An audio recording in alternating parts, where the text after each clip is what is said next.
Hello students, welcome to virtual classroom. Today we'll start with the new chapter, that is molecular basis of inheritance, and this is chapter number 4 of 12th standard. First we'll study genes. Now what are genes? So genes are units of inheritance, and a gene is a segment of DNA that provides instruction for synthesis of a specific protein or a particular type of RNA. So it may be defined as a segment of DNA which is responsible for inheritance and expression of a particular character. Now few terms we need to understand, like first is cistron. Cistron, it is unit of function and it is responsible for expression of a trait. It is a segment of DNA having information for synthesis of particular protein or RNA, and it can be several hundred base pair long. Now muton. Muton is unit of mutation. It consists of few nucleotides and it is a segment of DNA that can undergo mutation. Then recon. Recon is unit of recombination. It is segment of DNA that participates in recombination through crossing over during meiosis, and it consists of few to many base pairs. Next is DNA acting as a genetic material. Now DNA, full form of DNA as we know, it is deoxyribonucleic acid, and RNA is ribonucleic acid. So DNA or RNA, they together called as nucleic acids, and therefore they are made up of nucleotides. And what is the chemical composition of DNA? It is sugar plus phosphate group plus nitrogen base. So all three forms nucleic acid. And nucleotides which are involved in nucleic acids are adenine, guanine, cytosine, thymine and uracil in case of RNA. So now what is the difference between nucleoside and nucleotide? See, nucleoside is pentose sugar plus nitrogen base, while nucleotide is pentose sugar plus nitrogen base plus phosphate group. So all three together they form nucleotide. Hence nucleotide is phosphate plus nucleoside. Next, in this picture you can see three parts of nucleotide, that is the first phosphate group, then the pentose sugar, then it has nitrogenous base. So these are the three parts of nucleotide. Now we have seen the structure of DNA we have seen and we have learned also in previous videos. Now this is the DNA structure. It has major groups, minor groups, then again it has nitrogenous base pair, sugar and phosphate backbone. And the nucleotides which are present in DNA, they are adenine, thymine, guanine and cytosine. So DNA structure is like a ladder. It is double helical structure and it is like a ladder. And there is a specific type of bonding, or you can say the base pairing is very much specific with respect to DNA. DNA is double helical while RNA is single stranded. So DNA model, it is proposed by Watson and Crick. It is twisted around a common imaginary axis and look like a twisted ladder and shows alternate major and minor groups. Now in this DNA molecule, purine pairs with pyrimidine in the ratio 1:1. Means adenine plus guanine ratio is equal to thymine plus cytosine. And each strand is made up of number of nucleotides which are linked by 3' to 5' phosphodiester linkages. So in case of DNA, we can say anti-parallel DNA strands are present. One is running from 3' to 5', so and again another one is running from 5' to 3'. And the distance between two successive steps, or you can say rugs of DNA model, it is 0.34 nanometer only. And diameter of DNA is 2 nanometer. And DNA undergoes right-handed coiling around its central axis. Now DNA makes one complete 360-degree turn after covering a distance of 3.4 nanometer. So there are nearly 10 base pair in one complete spiral turn of the DNA.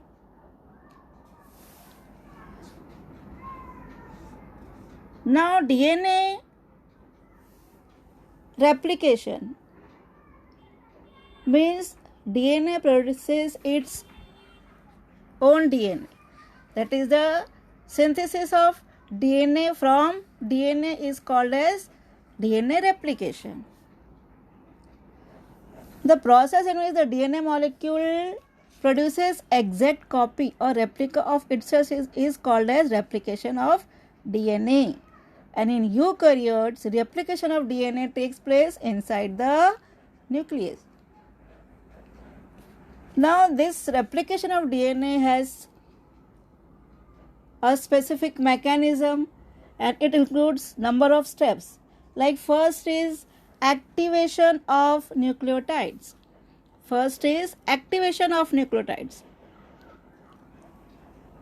All the 4 types of DNA nucleotides, that is adenine, guanine, cytosine and thymine, they are found in the nucleoplasm in the form of their monophosphate, and they are activated into triphosphate, that is DATP, DGTP, DTTP and DCTP using 1 ATP. D means di, 2 molecules of ATP or 2 molecules of GTP or 2 molecules of thymine triphosphate or 2 molecules of cytosine triphosphate. They are used here, and it occurs in the presence of enzyme phosphorylase, and this process is called as activation of nucleotide. So DAMP, that is the dioxy or deoxy AMP plus ATP will form deoxy ATP and AMP. So in this way, all the 4 nucleotides, they will be activated to their monophosphate. Now next is origin or initiation point. DNA replication begins at certain specific sites. DNA replication starts at certain specific points situated on the molecule, and these sites, they are called as origin points or initiation points. So in case of eukaryotes, there are several origin points, and during replication, DNA molecule is split by the activity of initiator proteins at the origin by formation of a nick or incision. So these proteins, it initiates breaking of hydrogen bonds between the 2 strands, that is unzipping of DNA molecules takes place. Third step in DNA replication is unwinding of DNA strands. So after the activity of initiator proteins, the strands of DNA, now they are free from each other, but they are not separated, right? And this separation of the strands is due to DNA unwinding proteins, or you can say enzyme helicase. So now the DNA molecule appears as Y-shaped structure, It is called as replication fork. So the separated strands are prevented from coiling by single strand DNA binding proteins. They are also called as SSBP or helix destabilizing proteins. Then synthesis of new strand. This is the next point. So now each separated strands act as a template, or you can say mold, for synthesis of a complementary new strand. So it takes place with the help of small RNA molecule which is called as RNA primer. And synthesis of this RNA primer is controlled by the enzyme RNA primase. And it gets attached at the 3' end of the template strand. So RNA primer attracts complementary nucleotides from the surrounding nucleoplasm. It occurs under the influence of enzyme DNA polymerase. And the new complementary nucleotides, they are arranged on this strand to build a strand in 5' to 3' direction. So here in this figure you can see unwinding of DNA strands. So unwinding takes place. There is action of DNA polymerase enzyme and RNA primer is required here. So this is the synthesis of new strand. So you will see lagging strand and leading strand. Then small fragments of DNA, they are called as Okazaki fragments, and primer enzyme is required in the initial stage.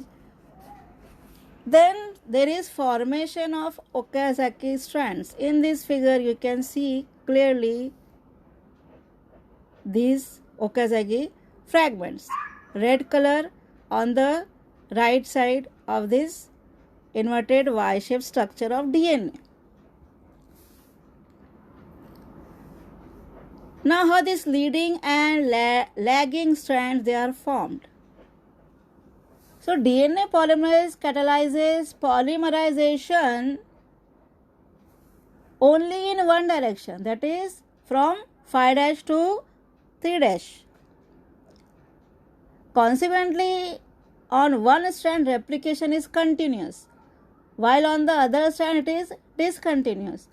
So the strand which opens from 3' to 5' is called leading strand, which opens from 3' to 5', and it is constricted continuously at a faster rate. Therefore, it is called as continuous replication.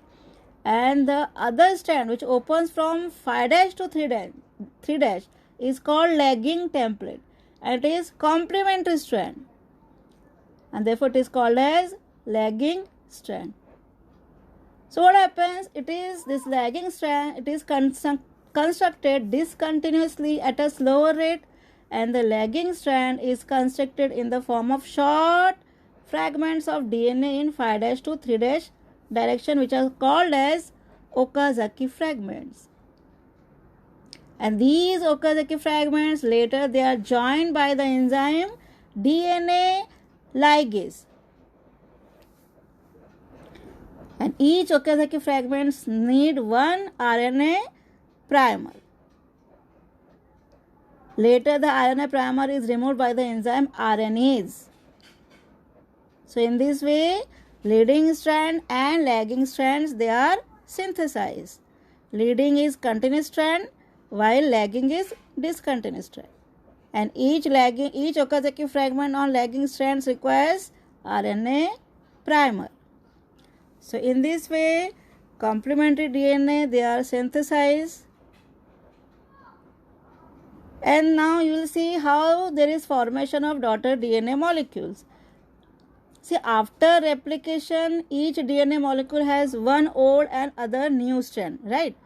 So it shows that 50% part of mother molecule is retained or conserved, while 50% part is newly synthesized. Hence, the process is referred as semi-conservative replication. So, DNA replication is semi-conservative. In prokaryotes, DNA is circular. So, there is only one origin, and the replication, therefore, it is called as theta replication. Theta is a Greek letter. Because it is circular DNA, it has only one origin.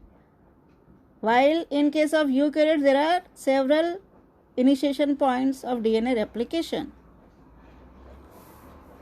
Now, when you see packing of DNA in eukaryotes, how DNA molecules they are packed.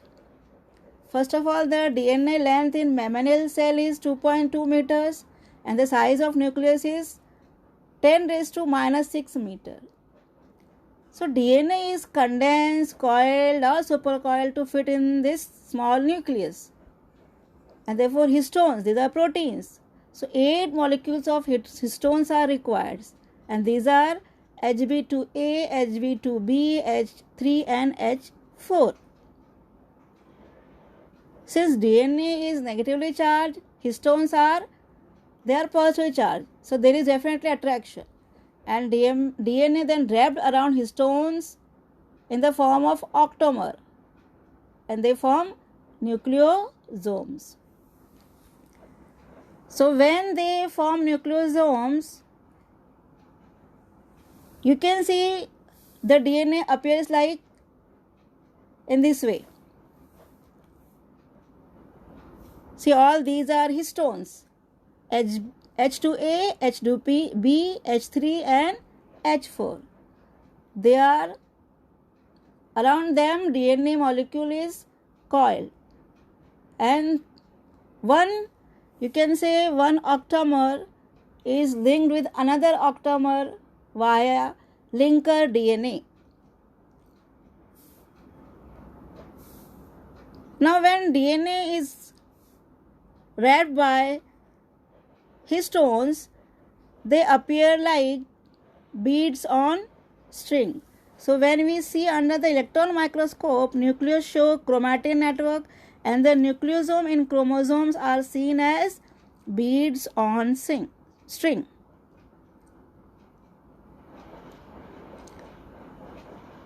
So, here you can see how the structure appears like of beads on string.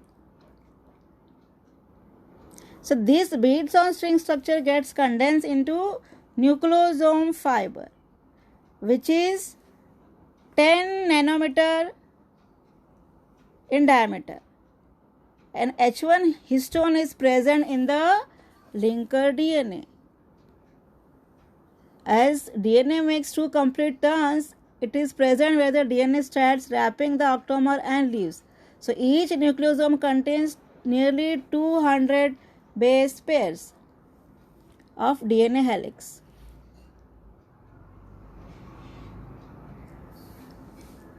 Now, you can see the regions in the nucleosome. There are 2 regions.